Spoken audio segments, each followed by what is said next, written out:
Well, hello there, beautiful friends and family, and welcome back to another Meaningful Moments with May. This is a space where we get to realign, recalibrate, and reconnect with what truly matters so that you can create a life that feels more meaningful, more intentional, and more aligned with who you truly are. And I'm so happy and grateful that you're here with me today because we're talking about something that many people spend years searching for without even realizing it. We're talking about freedom, not financial freedom, not freedom from responsibility, not the freedom that comes from changing your circumstances. We're talking about the freedom that comes from being fully, unapologetically, authentically you. The freedom of authentic living. Because the truth is, many of us learned very early in life that being ourselves wasn't always safe. We learned to adapt, we learned to perform, we learned to become who others needed us to be. And while all those adaptations may have helped us survive, they've often leave us feeling disconnected from our own truth, disconnected from our joy, disconnected from our purpose. So today, I want to explore what authentic living really means, why it can feel so difficult, and how you can begin reclaiming the freedom that has always been yours. So let's take a deep, grounding breath here for a second. What does it mean to actually live authentically? Authentic living is not about perfection. It's not about having everything figured out. And it's certainly not about being fearless. Authentic living means aligning your life with who you truly are. It means your values, your choices, your relationships, and your word and your actions are all moving in the same direction. When you're living authentically, you stop asking, what do they want from me? And you begin asking, what feels true for me? Authenticity is choosing truth over approval. It's choosing alignment over performance. It's choosing self-respect over people-pleasing.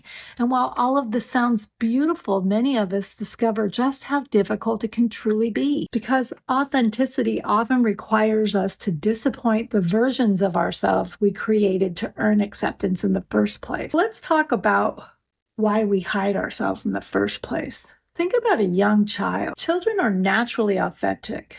They laugh loudly, they cry openly, they express the needs for what they want, they dance without worrying about who's watching, and they don't spend their days wondering if they're too much or not enough. But somewhere along the way, many of us receive messages or impose them on our children that parts of us or them are unacceptable. Maybe we were told, don't be so sensitive. Don't be so emotional. Stop screaming. Don't be so loud. Be realistic. Be good. Don't make waves. Stop being selfish. And you get it. There's so many others.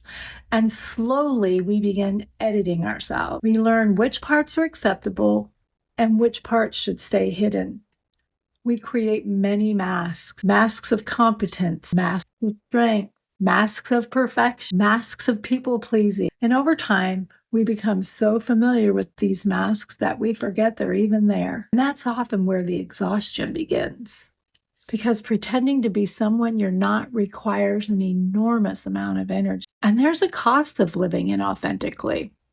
When we're disconnected from our authentic selves, life can begin to feel heavy. You may find yourself saying yes when you want to say no. Staying quiet when you want to speak up, following paths that look successful but feel empty and hollow inside, and quietly, without awareness, seeking approval while feeling increasingly disconnected from yourself. So many people describe this as feeling stuck, but often what they're actually feeling is misalignment. They're living according to the expectations of others instead of their own truth. And here's what I want you to know. Your soul, this thing within inside you, always knows when you're living out of alignment. It whispers through discomfort and exhaustion, through restlessness, through longing, through the quiet feeling that there must be something more to life than this. Those feelings aren't signs that something is wrong with you. They're invitations to come back home to yourself. So what's the real fear of being authentic? One of the biggest reasons people avoid authenticity is fear. And honestly, that makes perfect sense because inauthenticity often comes with risks. If I speak my truth, what if people disagree? If I set a boundary, what if someone gets upset? If I change directions, what if people judge me? If I show who I really am, what if I'm rejected? Those fears are deeply human. But here's something important I want you to remember. The greatest rejection we experience doesn't come from outside of ourselves. The greatest rejection we experience comes when we abandon ourselves. Every time we betray our truth to gain approval, we pay a price. Sometimes this price is subtle, and you hardly know it's there. Other times, it's a hefty penalty. You see, we lose a little bit of our self-trust each time, and self-trust is one of the foundations of authentic living. You may ask the question, is there really freedom on the other side of inauthentic living? Yes, there is. And here's the beautiful part. The moment you begin living authentically, something starts to shift. You stop carrying the burden of pretending. You stop trying to manage everyone's perception of you. You stop exhausting yourself to fit into spaces you were never meant to shrink for. Instead, you begin experiencing greater peace, greater clarity, greater confidence, greater fulfillment. Not because life becomes perfect, but because you're no longer fighting with yourself. You become congruent. Your inner world and your outer world begin to match. And there is incredible freedom in that. So how do we actually begin? So let's take another deep grounding breath here. And here are a few simple practices that you can use as you start to navigate your way back to yourself. First, get curious. Get curious about what you truly want. Ask yourself, what do I want? What would I love? Not what should I want? Not what everyone else expects me to want. What would I love? You know, many people have never asked themselves this question, and even fewer people have allowed themselves to answer that question honestly. Second, notice where you're performing.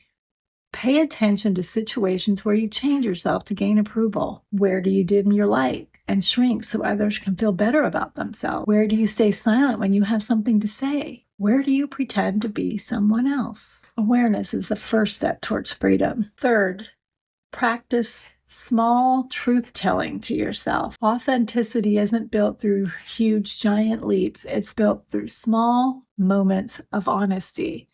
Maybe it's saying, I need to take some time to think about that. Or it's, I don't agree. Or that doesn't work for me. Or just simply, no. Every act of truth strengthens your relationship with yourself. And fourth, honor your values. Authentic living becomes easier when you know what matters to you most. Ask yourself, what do I stand for? What kind of person do I want to be? What are my core values? And how do those core values guide my decision making? Your values become a compass when uncertainty arises. And fifth, trust yourself. Authenticity and self-trust go hand in hand. You don't need permission to be yourself. You don't need unanimous approval. You don't need everyone to understand your journey. You only need the courage to listen inward. So let's take a little time for some reflection, and we're going to take another deep, slow, grounding breath in through your nose and out through your mouth like you're blowing through a straw. And I was asked why I do this on just about every video I've done. And the answer is pretty simple. When we do breath work often, it serves as an immediate built-in remote control for your nervous system.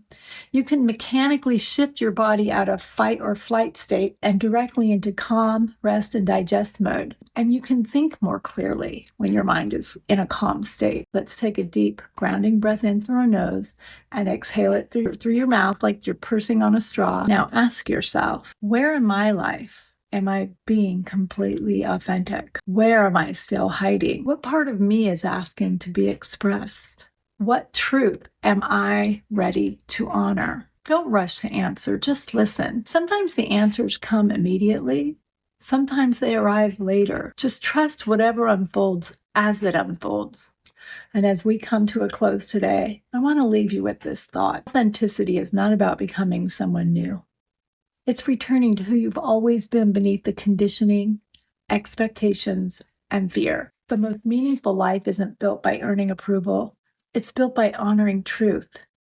your truth, your voice, your values, and your heart. And every time you choose authenticity over performance, you take another step towards your authentic living and your own freedom. I want to thank you for spending this meaningful moment with me today. And if this episode resonated with you, please share it with someone who may need permission to come home to themselves too. And don't forget to like and subscribe to the channel. It helps me and helps others find these moments of meaning as well. And until next time, remember, you don't have to become more to be worthy. You don't have to perform to belong. And the freedom you're seeking begins the moment you give yourself permission to be exactly who you are. When you realign with your truth,